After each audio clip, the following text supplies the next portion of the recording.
محمد کرام خانوادہ رسول صلی اللہ تعالی علیہ وآلہ وسلم اور معزز سامعین حضرات اور علی جان گرامی قدر، اللہ تعالیٰ کی حمد و ثنا اور حضور نبی کریم صلی اللہ علیہ وآلہ وسلم کی بارگاہ عالیہ مقصر میں نظران درود و سلام خالق کائنات کا بے پایہ کرم ہے، اس کی خصوصی مہربانی ہے کہ اس نے ہم سب کو اپنے پیارے محبوب علیہ السلام کی امت اندر پیدا فرمایا، اور خالق کائنات کا ہمارے پر عظیم احسان ہے اور اس کی خصوصی مہربانی ہے، اس کا بہت شکر ہے۔ اس نے اپنی توفیق اور اپنی محبوب صلی اللہ علیہ وسلم کی توسل سے ایمان جیسی عظیم الشان نعمت سے مالامال فرمایا۔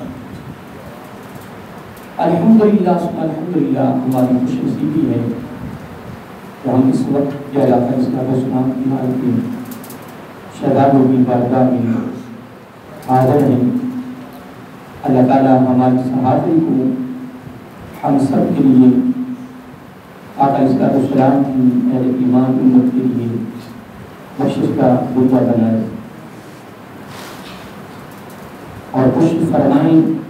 میں بھی کوشش کرتا ہوں کہ ہم ان عظیم ہستیوں کے ساتھ اتباع کی صورت میں محبت کا رشتہ جوڑیں، ان کی جو ملفوظات و ارشادات ہیں ان پر ہم عمل کریں، ان کی جو زندگی، ان کی جو سیرت، ان کے جو کردار الحمدللہ آقا علیہ السلام کی اداؤں کے مطابق اس میں کوئی شک بھی نہیں ہے، تو یقیناً یہاں کی حاضری کو کمال رکھنے کو اب بھی پہنچتی ہے کہ اگر ہم کوشش کریں کہ ان کی زندگی کے مطابق زندگی کو ڈھالیں، زندگی کو بنائیں، زندگی کو سواریں۔ الحمدللہ وہ بڑے لوگ خوش نصیب ہیں کہ اگر وہ کسی ولی کامل کی ہاتھ دیتا ہے، بیعت کرتا ہے، تو پھر وہ اپنے ذوق میں، اپنے فکر میں، اپنے پیار میں، اپنی محبت میں وہ کوشش کرتا ہے کہ میں اپنے شیخ کی اداؤں کو اپناؤں، اپنے شیخ کی جتنی بھی اتباع ہو سکے میں کروں۔ الحمدللہ پھر ایسے لوگ مانگتے بھی نہیں ہیں کہ ان کو بن مانگے عطا ہوتا ہے۔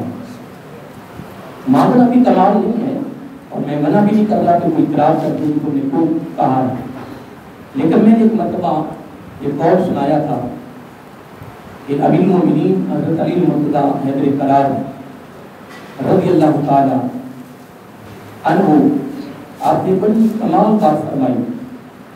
فرمایا کمال یہ نہیں ہے کہ تم کسی کو کہے کہ میری دعا کر، کمال تو یہ ہے کہ دعا خود ملے۔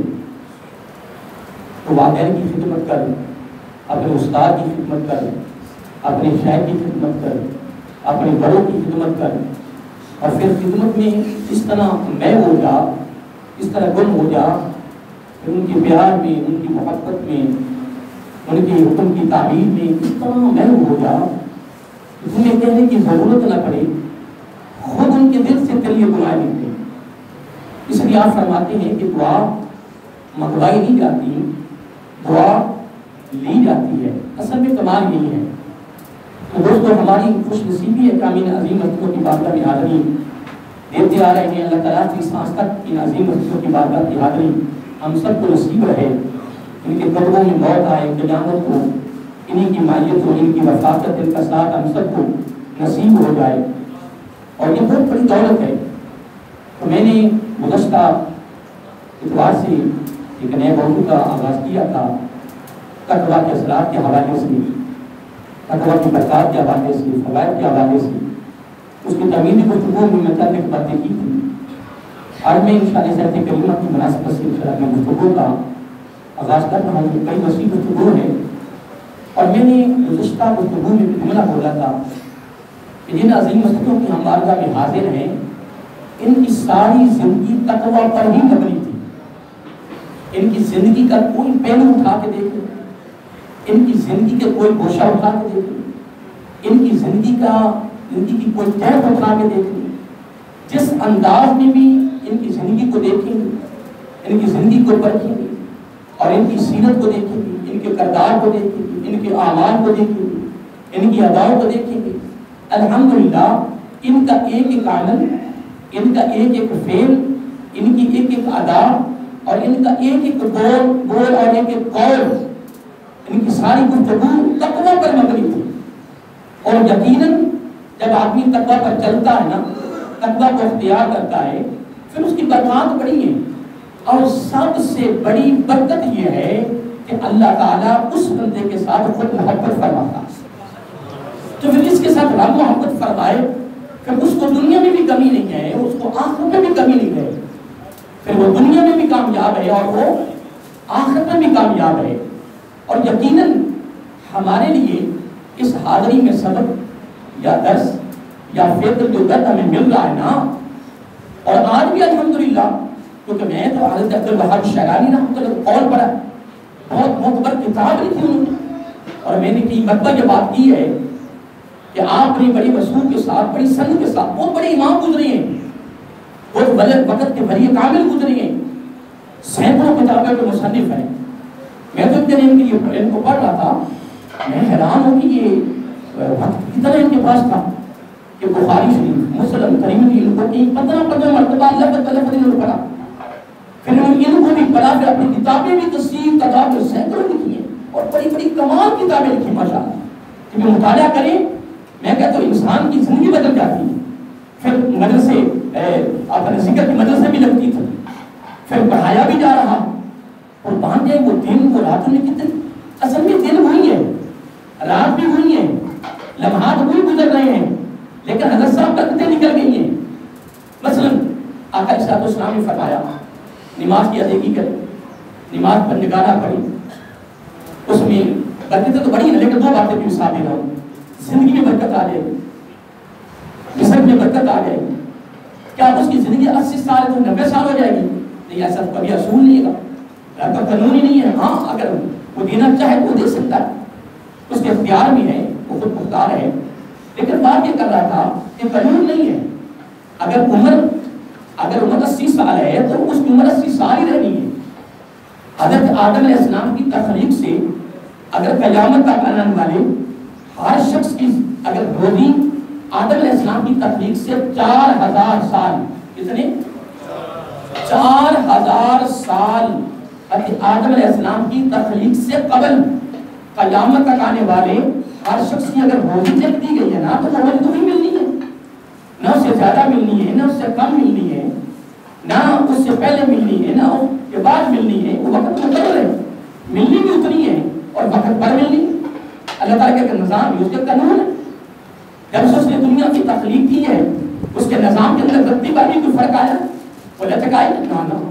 یہ تو ہماری سستیاں کہ ہم اپنی زندگی کے اندر جناب اس کو یعنی وہ قانون کو سامنے رکھتے، اس پر نہیں رکھتے ہیں، اس کے مطابق نہیں چلتے۔ یہ تو ہماری زندگی ہے۔ پر ہم ایک بات کر رہا تھا کہ روزی بھی اتنی ہے، عمر بھی اتنی ہے، نہ بڑھنی ہے نہ گھٹنی ہے۔ لیکن آقا علیہ السلام نے کیا فرمایا؟ فرمایا نماز کی ادائیگی کرو، نماز پڑھو۔ اب اس میں آقا علیہ السلام نے کثیر فوائد بیان کیے ہیں، کثیر 15 تو میں نے پڑھی، لیکن میں ایک مثال دے رہا تھا کہ اس میں سے 2 چیزیں میں بیان کرتا ہوں، مثال دے رہا ہوں کہ حسن میں برکت آئے گی اور عمر میں برکت آئے گی۔ میں نے یہ پہلے بات کر لی کہ عمر بھی اتنی رہنی ہے اور روزی بھی اتنی رہنی، لیکن جو آقا علیہ السلام نے زبان نبوت سے فرمایا ہے نا، اس کا مطلب یہ ہے کہ عمر 80 سال ہے، اس میں اتنی برکت آ جائے گی، اتنی برکت آ جائے گی نماز پڑھنے سے کہ اس کو محسوس ہوگا کہ میں پتہ نہیں کتنی صدیوں زندہ رہا، اور رزق بھی اتنا ہی ہے، روزی بھی اتنی ہے، لیکن نماز کے پڑھنے کی، نماز کی ادائیگی کی، اس کی بارگاہ میں جھکنے کی، سجدہ ریز ہونے کو، اس کو راضی کرنے کی غرض میں، اس حکم کی تعمیل کرنے کی صورت میں فائدہ یہ ہوگا، نفع یہ ہوگا کہ اس رزق میں اتنی برکت آئے گی۔ اگر 1000 روپیہ ہے نا، کلو کہتے ہیں میری یہ بھی ہزار تک پتہ نہیں میں نے کس طرح استعمال کر لیا ہے، لیکن ایسے لگتا ہے جس طرح میرے جیب سے 1000 روپئے گئے ہی نہیں ہے. کیوں لوگ کہتے ہیں اپنی زبان سے؟ اور یہ بھی اگر دیکھا جائے تو اللہ کا شکر ہے. یہ بھی اگر دیکھا جائے تو ایک صورت میں وہ اللہ تعالیٰ کا شکر ادا کر رہا ہے. اور ایسے لوگ بھی ہیں جن کے پاس کثیر نعمتیں ہیں، سہولتیں ہیں، آسانیاں ہیں، جو ابھی ان سے پوچھو سارا کچھ ہونے کے باوجود جناب کیا ہے، باقی دعا کرو یہ بات پتہ کیا ہو رہا ہے، یہ نشکری نہیں ہے. اور میں نے متعدد بار کثیر بار آستان آ گیا جمعہ شریف اس پروگرام میں یا کسی اور پروگرام میں میں نے یہ بات کی ہے، اور میں کرتا رہتا ہوں کہ یار سب سے بڑی نعمت، سب سے بڑا انعام، سب سے بڑا تحفہ، سب سے بڑی دولت، سب سے بڑا تحفہ رب کی طرف سے جو ہمیں پروٹوکول ملا ہے اور بین مانگے عالم ارواح سے ایمان کی دولت نصیب ہو گئی ہے. یار تو سارا کچھ چھینا جائے، سب کچھ نکل جائے، تیرے پاس کچھ بھی نہ رہے، لیکن پھر بھی تیرے منہ پہ زبان پہ کیا لفظ ہو؟ الحمدللہ. کیا ہو؟ کیوں؟ اس لیے کہ رب نے مجھے کسی غیر مسلم کے گھر میں نہیں پیدا کیا. رب نے مجھے اپنے محبوب علیہ السلام کی امت میں پیدا کیا ہے اور ایمانداروں کے گھر میں پیدا کیا ہے، محبت والوں کے گھر میں پیدا کیا ہے، عشق والوں نسبت والوں کے گھر میں پیدا کیا ہے. کبھی تنہائی میں، کبھی خلوت میں، کبھی غور تو کرنا، کبھی توجہ تو کرنا محترم. اس سے بڑی ہاں اللہ تعالیٰ معاف کرے، اللہ تعالیٰ معاف کرے. ارے گھر بار اس کی پناہ مانگتا ہوں، اللہ تعالیٰ کی معافی مانگتا ہوں. ارے گھر بار اگر خدا نہ خواستہ اگر اللہ تعالیٰ میں کسی غیر مسلم کے گھر میں پیدا کر توبہ توبہ. ہمیشہ میں میرے گھر میں ایک دن پہلے ہاں جمعے والے تھے، میرا 10 تھا تو وہ مسجد ساری بند تھی، تو عجیب کیفیت تھی. تو میں وہاں جب بیان کیا، بیان تو کیا، کوئی محسوس نہیں. بیان کرتے جب نکلنے لگا میری طبیعت عجیب سی ہوگی، اس گرمی زیادہ برداشت نہیں ہو رہی تھی. تو جمعے دو پرائز جمعہ کا وقت ایک اور پروگرام تھا، ایک جنازہ تھا دوپہر کو، وہ پروگرام تھا. میں جب ملا نا تو میری عجیب کیفیت ہوگی. جب کہ میں مسجد بیٹھ کے بچہ مجھے دھارا آ کے ہوا بھی پڑ رہی ہے، لیکن اپنی مسجد پہلے مسجد میری بہت زیادہ اوپر کھلی ماشاءاللہ، لیکن پورا پنکھا بھی چل رہا ہے، چلنے کے باوجود میری عجیب کیفیت تھی. اور خدا کی قسم میں اس وقت میری کوئی اور سوچ نہیں تھی، میری ایک ہی سوچ تھی اللہ تعالیٰ معاف کرے وہ دوزخ کی آگ جس سے دنیا کی آگ ایک دن میں 70 بار پیدا ہوئی، اور دنیا کی آگ لوہے کو اس طرح پھیلا دیتی ہے جس طرح پانی چلتا ہے. جہاں یہ لوہے کی چیزیں بنتی ہیں نا وہاں پانی کی طرح لوہا چل رہا ہے، پانی کی طرح لوہا چل رہا ہے. بندہ سمجھتا کہ یہ پانی ہے، نہ اس کے ساتھ سب سے اٹیچ کرے اپنی انگلی کو، پتہ لگ جائے گا کہ یہ پانی ہے کہ یہ کیا ہے. یہ دنیا کی آگ کا حال ہے، یہ دنیا کی آگ. تو دوزخ کی آگ توبہ توبہ، اللہ تعالیٰ معاف کرے، اللہ تعالیٰ معاف کرے. تو میں سوچ رہا تھا کہ باری تعالیٰ نے تھوڑی سی ایک حوث تھی نا اندر، ٹھیک ہے نا، درس دیا ہے اور میں باہر نکلوں گا، باہر کی پھر ہوا بھی لگ رہی ہے، پھر میں اپنی مسجد میں اوپر پنکھا بھی چل رہا ہے، سنتے پڑھ رہا تھا عشاء کی. تو میں نے کہا یا اللہ، میں اے باری تعالیٰ ہم تیرے اللہ. پھر فوراً مجھے ایک ہی خیال آیا، اے باری تعالیٰ تیرا کتنا کرم، تیرا کتنا فضل. مولا اس میں ہمارا تو زور نہیں ہے، مولا تیرا کتنا کرم ہے. ہم تو قیامت تک، اگر قیامت تک بھی جملے پہ غور کریں، اگر قیامت تک بھی زندگی مل جائے نا قیامت تک، تو ایک سجدے میں قیامت تک پڑے رہیں، اس کا شکر ادا کریں. کہ خدا کی قسم ہم اللہ تعالیٰ کو شکر ادا نہیں کر سکتے. کیا کبھی سوچا تو کریں. اور میں کہتا ہوں الحمدللہ کا کہتے ادا کریں. اس پر آقا علیہ السلام کی امت میں پیدا ہونا اور ایمان والوں کے گھر میں پیدا ہونا، پھر نسبت والے، پھر محبت والے، پھر پیار والوں کے گھر میں پیدا ہونا، میں کہتا ہوں اس پہ شکر ادا کرتے رہا کریں. اس کا فائدہ یہ ہوگا کہ اللہ تعالیٰ اس میں اضافہ کرے گا، اور اضافے کا فائدہ یہ ہوگا کہ ہم زندہ بھی رہیں گے تو ایمان پر، اور موت بھی آئے گی تو ایمان پر. تو میں ایک بات کر رہا تھا کہ دن بھی ہوئی ہیں، راتیں بھی ہوئی ہیں، لیکن برکتیں چھینی گئی نا محترم. وہ حالانکہ مطلب میں عرض کر رہا تھا کہ دن بھی ہوئی ہیں، راتیں بھی ہوئی ہیں. جس طرح میں نے وہ مثال دی نا رزق کی، اور میں نے عمر کی مثال دی ہے کہ نماز کی برکت اتنی ہے کہ عمر بھی اتنی رہے گی، رزق اتنا رہے گا، لیکن اس کی برکت آ گئی. اور آج حال یہ ہے کہ دن بھی ہوئی ہیں، راتیں بھی ہوئی ہیں. ہم حقیقت ہے، مجھے یاد ہے کہ ہم عصر کی نماز پڑھ کے گھر سے نکلتے یہ بھٹی سے دارے بنا لیتے، سکون کے گراؤنڈ میں چلے جاتے، کھیل کھیل کھیل کے اتنا کھیلتے کہ تھک جاتے، شام نہیں ہوتی.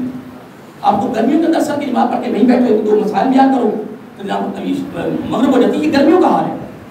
اور دن رات کتنی تیزی کے ساتھ چل رہی ہیں، تیزی کے ساتھ. لیکن دوستو خوش نصیب ہیں وہ لوگ الحمدللہ کہ جو ایک دن یا رات کے ایک ایک لمحہ اور ایک ایک ساتھ سے وہ فائدہ حاصل کر رہے ہیں، ضائع نہیں ہونے دیں. اس لیے محترم اللہ تعالیٰ جو میں نے خود کو تمہیدی طور پہ کی ہے، اللہ عمل کی توفیق دے. اب آئیے محترم جو میں نے آیت کریمہ تلاوت کی ہے، اس میں اللہ تعالیٰ کے حکم کا، اس کی اہمیت کا اندازہ لگائیں. میں ایک جملہ بول رہا ہے کہ اس کے حکم کی اہمیت کا آپ نے اندازہ لگانا ہے کہ کتنی اہمیت ہے. اور اللہ تعالیٰ کے حکم کیا فرما رہا ہے؟ اللہ تعالیٰ فرما رہا والا کا وصینا. اب اللہ تعالیٰ فرما رہا ہے کہ البتہ تحقیق، اب جملے پہ بڑا غور کرنے والی ہے، وہ میں آپ کو صحیح سمجھا نہیں سکوں گا، اتنا علم نہیں ہے، لیکن بس آقا سمجھا کے شہزادوں کی مہربانی ہے تو ہمیں قبول فرما لیتے ہیں. دو چار باتیں جو سے نکلتی ہیں، سنیے توجہ سے. وَلَقَدْ اللہ تعالیٰ فرما رہا ہے اپنے یعنی کلام کی خود کو صفائی دے رہا ہے. وَلَقَدْ البتہ اس میں کوئی شک نہیں ہے.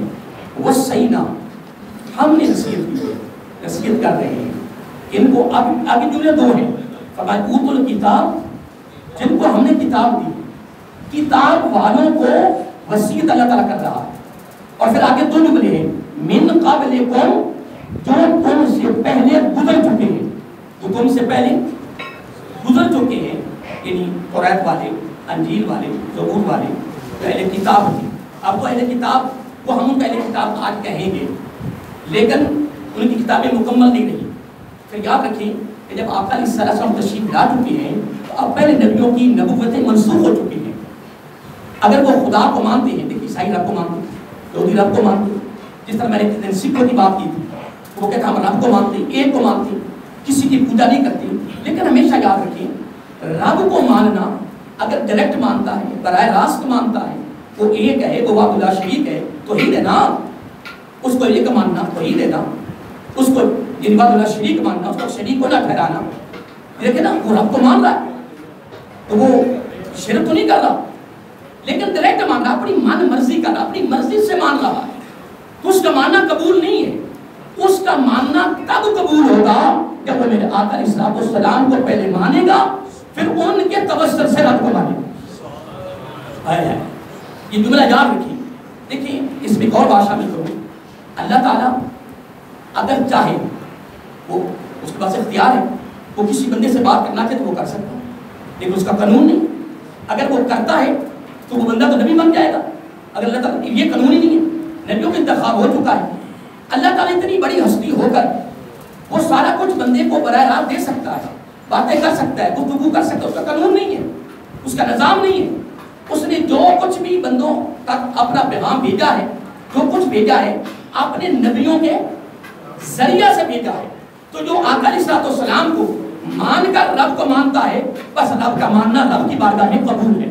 اور اگر نہیں تو رب کی بارگاہ میں قبول نہیں ہے. وہ جتنے بھی توحید کے پرچار کرے، وہ جتنے بھی توحید کے نعرے لگائے، وہ جتنی توحید کے درس دے، وہ جتنے توحید کے تبلیغیں کرے، اگر وہ آقا علیہ السلام کی محبت سے خالی ہے، پیار سے خالی ہے، نسبت سے خالی ہے، ماننے سے خالی ہے، تو وہ کبھی بھی رب کا ماننا اللہ کی تعالیٰ کی بارگاہ میں قبول نہیں ہے. اللہ تعالیٰ فرما رہا ہے کہ ہم نے اہل کتاب کو جو تم سے پہلے بدل چکے ان کو بھی ہم نے وصیت کی تھی، ان کو بھی وصیت کی تھی. اور آگے کیا فرمایا؟ فرمایا وَإِيَّاكُمْ، اور تم کو بھی یہ نصیحت کر رہے ہیں کیا؟ ان اتقوا اللہ. کتنا حسن فرمان اس کا. اور اللہ تعالیٰ نے دیکھو نا، اگر ہمارے پر روزے فرض ہوتے تو ہم غور کرتے کیا یہ ہمارے پر روزے فرض ہونے تھے؟ پہلے نبیوں کی امتوں پہ روزے کیوں نہیں فرض ہوئے تھے؟ یہ ہمارے پر فرض ہونے تھے. اللہ اس کا جواب پہلے دے دیا، اور یہ کام پہلے ہوا تھا، جواب مل گیا. یا ایھا الذین آمنوا کتب علیکم الصیام کما کتب علی الذین من قبلکم. قربان جائیں، اللہ تعالیٰ یہاں پر خصوص جواب دے دیا. اور اللہ تعالیٰ یہ فرما رہا ہے وَلَقَدْ وَصَّيْنَا الَّذِينَ أُوتُوا الْكِتَابَ مِنْ قَبْلِكُمْ وَإِيَّاكُمْ أَنِ اتَّقُوا اللَّهَ. البتہ تحقیق ہم نے یہ وصیت تم سے پہلے جو اہل کتاب تھی ان کو بھی وصیت، میری بات پہ غور کریں، ان کو بھی یہ وصیت کی تھی اور تم کو بھی وصیت کر رہے ہیں. زندگی میں ڈرنا ہے تو فقط مجھ سے ڈرنا ہے. تمہارے دامن میں میرا خوف ہو, تمہارے دامن میں میرا ڈر ہو. یہ اللہ تعالیٰ فرما رہا ہے وَإِيَّاكُمْ أَنِ اتَّقُوا اللَّهَ. اور قرآن میں ایک اور مقام میں فرمایا وَاتَّقُونِ يَا أُولِي الْأَلْبَابِ. اندازہ لگاؤ یہاں کیا فرمایا جا رہا ہے؟ اے ذی شعور, اے ذی عقل, عقل رکھنے والوں, شعور رکھنے والوں, اہل بصیرت, دیکھو اللہ تعالیٰ فرما رہا ہے کہ مجھ سے ڈرو. اور ایک اور مقام میں فرمایا وَإِيَّايَ فَاتَّقُونِ, اور فقط مجھ سے ہی ڈرنا ہے, کسی اور سے نہیں ڈرنا. یہاں حضور غوث اعظم حضور عبد القادر جیلانی الحسنی الحسینی رحمۃ اللہ تعالیٰ بڑا خوبصورت قول ہے, بڑا خوبصورت قول ہے. آپ فرماتے ہیں کہ روح زمین پر, کیا فرمایا, پوری روح زمین پر چلنے والوں میں سے اگر ایک کا بھی ڈر تیرے دامن میں ہوا تو تیرا ایمان مکمل نہیں. میں نے جب اس فرمان کو پہلی مرتبہ پڑھا نا تو میں نے اپنے اوپر لاگو کیا. میں نے اپنے آپ کو دیکھا کیونکہ میرے کو امامت ہے, میرے پاس خطابت ہے, میں اللہ تعالیٰ کے گھر کا خادم ہوں, آقا علیہ السلام کے مسلح پہ کھڑا ہوتا ہوں, میں ممبر پہ بیٹھ کے بیان کرتا ہوں. تو میں نے سوچا کہ آج کل حالات تو یہ پیدا ہو گئے نا, جناب امام صاحب ڈر رہا ہے کہ پتہ نہیں کیا پڑھنا ہے جی. آج کل حالات ایسے پیدا ہو چکے ہیں نا کہ شاہدرہ میں ہمارے دوست بڑے علمی بندے تھے, ہم ان کے سامنے کچھ بڑے علمی بندے تھے, بہت علمی مطالعہ والے, اور پھر جناب قرات میں بھی ماہر. وہاں ہم جمعہ پڑھایا, انتظامیہ مسجد کی بیٹھ گئے, کہیں گے جو ایک سوال آپ کر سکتے ہیں. وہ بہت بڑے الحمدللہ علم تھے. کہیں گے اگر تو سوال کرنا میرے امتحان لینے کے لیے تو پہلے میں سوال تمہارے پر کرنا ہے, پہلے میرے سوال کے جواب دے دو, اس کے بعد میں جواب دے دوں. امام خطابت کا سلسلہ نہیں ہے کہ میں امامت لینے آیا ہوں, وہ سلسلہ نہیں ہے. رب نے ہمیں پیدا کیا ہے, اس نے ہمیں انتخاب ہمارا کر لیا, اس کی مہربانی ہے. اس نے ہمیں قرآن سنت کی تعلیمات حاصل کرنے, قرآن سنت تعلیم دینے کے لیے رب نے ہمیں چنا ہے, اس کی مہربانی ہے. وہ ہمیں ڈبلوں میں ہم سے کام لے لے, کسی مسجد میں لے لے, کسی بازار میں لے لے, کسی چوک میں لے لے, اس کا کرم ہے ہمارے. لیکن اگر آپ نے امتحان کے طور پہ سوال کرنا ہے تو پھر آپ امتحان نہیں لینا, پہلے میں نے سب پہ باری باری سوال کرنے ہیں. اور اگر آپ نے ویسے مجھ سے مسئلہ پوچھنا ہے تو میں 1000 مرتبہ تیار ہوں. اور وہ جتنے سامنے بیٹھے ہوئے تھے سارے جہل مطلق بیٹھے ہوئے, سارے. ان میں سے جو ان کے صدر صاحب کو پر سوال ہوا غسل کے فرض, یہ سچا واقعہ, غسل کے فرض کیا ہیں, اس کو غسل کے فرض نہیں ہے. کہ یہ وقت آنا تھا کہ مسجد کے اندر امام اور خطیبوں کو رکھنے کے لیے جاہل مطلق ان کے امتحان لیں جن کو غسل کے فرض بھی نہیں ہے. اب نماز کو توڑنے والی 28 چیزیں ہیں, کتنی ہیں؟ اگر ایک بھی داخل ہو کے نماز ٹوٹ گئی بولیے تو یہ کو یاد نہیں ہے, وہ جماعت کیسے کر رہا ہے؟ سوال یہ پیدا ہوتا. میں آپ کی بات نہیں کر رہا, میں اپنی بات کر رہا ہوں. جب اس کو 28 چیزیں یاد نہیں ہوگی تو وہ کیسے؟ اس لیے حضور غوث اعظم الحسنی الحسینی رحمۃ اللہ فرماتے ہیں آقا علیہ السلام کے مصلح امامت پہ وہ کھڑا ہو جن کو سارے مسائل یاد ہوں. چلو ٹوٹل سارے تو یاد نہیں ہیں, چلو فرائض ہیں جو سنتے ہیں, جو مکروہات ہیں, جو نواقض ہیں, جو چند کے مسائل جو وضو کے ہیں مشہور جو آقا کے السلام کے مصلح پہ امامت کے وہ چند کے مسائل تو یاد ہونی چاہیے. اب ایک امام صاحب, میں تمہاری بات نہیں کہ میں اپنی بات کر رہا ہوں, اپنے شعبے کی بات کر رہا ہوں. اب امام صاحب مسجد کے حالات ہمارے بھی خراب ہو گئے نا, حالات ہمارے بھی خراب ہو گئے, یہ کہ نہیں کہ فقط انتظامیہ کے حالات ہی, حالات ہمارے بھی خراب ہو گئے. امام صاحب امامت لینے آیا ہے اور جب دوسری اذان ہوگی جناب خطبے کے لیے کھڑے بیٹھ گئے ممبر پہ کھڑے ہو گئے, ایک خطبہ پڑھا نیچے آ گئے. بندے نے کہا, لوگوں نے کہا حضرت صاحب خطبے تو 2 ہوتی ہیں, چلو آگے سے یہ کہتے تو میں دوسرا خطبہ پڑھ جاتا, چلو پھر بھی کچھ نہ کچھ خیال رہ جاتا. بتا آگے سے کیا کہتا ہے, آگے سے کہتا ہوں خطبے 2 ہوتے ہیں. اندازہ لگائیں کہ حالات ہمارے بھی خراب ہو گئے, ہمارے بھی حالات خراب ہو گئے, حالات آگے سے بھی خراب ہو گئے. اور ایک امام صاحب سے پوچھا گیا امام فقہ امام کتنے ہیں؟ اس نے کہا 2 امام ہیں. کون سے؟ اگر ایک امام اعظم ایک امام ابو حنیفہ. کچھ حالات ہماری بھی خراب ہو گئے. نہیں محترم, اگر خدا کی قسم آگے انتظامی مسجد کی وہ بنے تو جو مسائل جاننے والی ہو, چلو سارے نہیں جانتے ہو, کچھ قرآن تو پڑھے ہو. حالات یہ ہیں کہ قرآن بھی نہیں پڑھے ہوئے, آیا ہے قرآن صحیح نہیں پڑھ سکتے, یہ ہمارے حالات پیدا ہو گئے. لیکن محترم پر ہم ایک بات کر رہا تھا, میں نے یہ بات اپنے پر لاگو کی. اگر میں آقا کی مصلی پہ کھڑا کہ امامت کرتا ہوں, اگر میرے دل میں ڈر ہوا, خوف ہوا کہ یار پتہ نہیں کیا بنے گا, امامت چلی جائے گی, فلاں کے خلاف بات نہ ہو جائے, وہ کہے کہ امامت چھوڑ دو, جو کچھ حالات پیدا ہو گئے, کہ یوں تو ایگریمنٹ شروع کر دیا جی 1 سال کے امام رکھیں گے 2 سال کے ایگریمنٹ لگے. میں تو بات سمجھ لو کہ میرے تو رنگ پہ کھڑے ہو گئے ہو حال کیا ہو رہا ہے. نہ برداشت ادھر سے ہے نہ برداشت ادھر سے ہے. لیکن خدا کی قسم خالق کائنات نے کمال کر دیا. وَلَقَدْ وَصَّيْنَا الَّذِينَ أُوتُوا الْكِتَابَ مِن قَبْلِكُمْ وَإِيَّاكُمْ أَنِ اتَّقُوا اللَّهَ. رب فرماتا بس تیرے دامن میں صرف میرا ڈر ہو. جب تو میرا ہو جائے گا میں تیرا ہو جاؤں گا. بارہ ٹائم ہو چکا ہے لیکن میں ایک بات سیدوں کی اجازت سے بس ایک جملہ دینا چاہتا ہوں. یہ بھی میں تشریح کروں گا لیکن درمیان میں ایک بڑا حدیث ہے قدسی ہے. اللہ تعالیٰ کا فرمان ہے. ابن آدم سے آپ مخاطب ہیں. یہ میں بس 1-2 منٹ آپ لینا چاہتا ہوں بڑے خوبصورت ہے. اللہ تعالیٰ فرماتا ہے کہ ابن آدم اے ابن آدم اے آدم کی اولاد اطیعنی. یہ آج کی گفتگو کا خصوصی پروگرام اور پیغام آپ کے لیے. اطیعنی ہائے ہائے اللہ تعالیٰ فرما رہا ہے تو میرے حکم کی تعمیل کر. تو میرے حکم کی اطیعنی اطاعت کر. کس کی؟ فیما امرتک کا جو میں نے تمہیں حکم کر رکھا ہے تو اس کی اطاعت کر. تو اس کی کیا کر؟ یہ اللہ تعالیٰ کا فرمان ہے. اس کی حدیث قدسی ہے اس کا فرمان ہے. اتنی بات کرنے کے بعد فرمایا اب جملہ بڑا سننے والا ہے توجہ رکھنا. فرمایا بلا تعلمنی مجھے یہ مت بتا. اللہ اکبر. کیا فرمایا؟ بلا تعلمنی تو یہ مجھے مت بتا. ابن آدم تو یہ مجھے مت بتا بما یصل ہوگا کہ تیرے لیے کیا اچھا ہے. یہ مجھے مت بتا کہ تیرے لیے کیا اچھا ہے. قربان جائے. اتنی بات کرنے کے بعد فرمایا انی عالم بخلقی میں اپنی مخلوق کو بہتر جانتا ہوں کہ میری مخلوق کو کیا ضرورت ہے. تجھے مجھے بتانے کی کیا ضرورت ہے کہ فلاں چیز مجھے بڑی اچھی لگتی ہے. اتنی بات کرنے کے بعد آپ نے فرمایا انما اکرمو جو میرے حکم کی اکرام کرے گا من اکرمانی اس کا میں اکرام کروں گا. یہ تو خون سودا نقد ہے. اس ہاتھ میں اس ہاتھ نے رب نے بھی کمال کر دیا. انما اکرمو من اکرمانی. ہے کتنا پیارا جملہ ہے. جو میرے حکم کا اکرام کرے گا عزت کرے گا.